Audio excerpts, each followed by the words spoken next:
नमस्कार बालमित्र मैत्रिणींनो, मी मंगला वलगावकर। माझं मंगला आजीच्या धमाल गोष्टी नावाचं यूट्यूब चॅनल आहे। त्याच्यावर मी तुम्हाला गोष्टी सांगते, काही श्लोक सांगते, काही अनुभव सांगते, काही गमती जमती सांगते आणि मोठ्या माणसांसाठी पण काही ललित लेख सांगते, कथा सांगते, प्रसंग सांगते। तर मला माहिती आहे तुम्हाला माझ्या गोष्टी आवडतात। आज आता मी तुम्हाला एक सुंदर श्लोक सांगणार आहे बरं का, संस्कृतमधला। तर तो रामायणावर आहे श्लोक। जे शतकोटी रामायण आहे ते फक्त 4 ओळीत या सुभाषितकाराने सांगितलेलं आहे।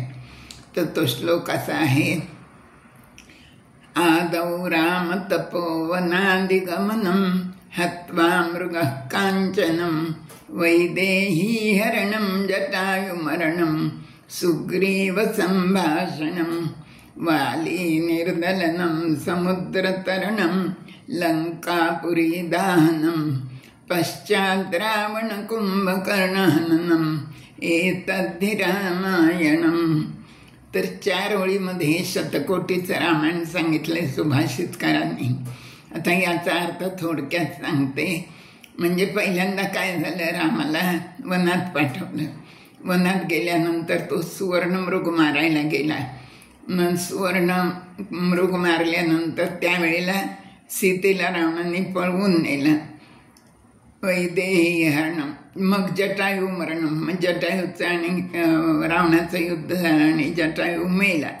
जटायू नंतर सुग्रीवाशी मैत्री झाली। सुग्रीव नंतर मग वालीचं निर्दालन केलं, म्हणजे वालीचा नाश केला वाली।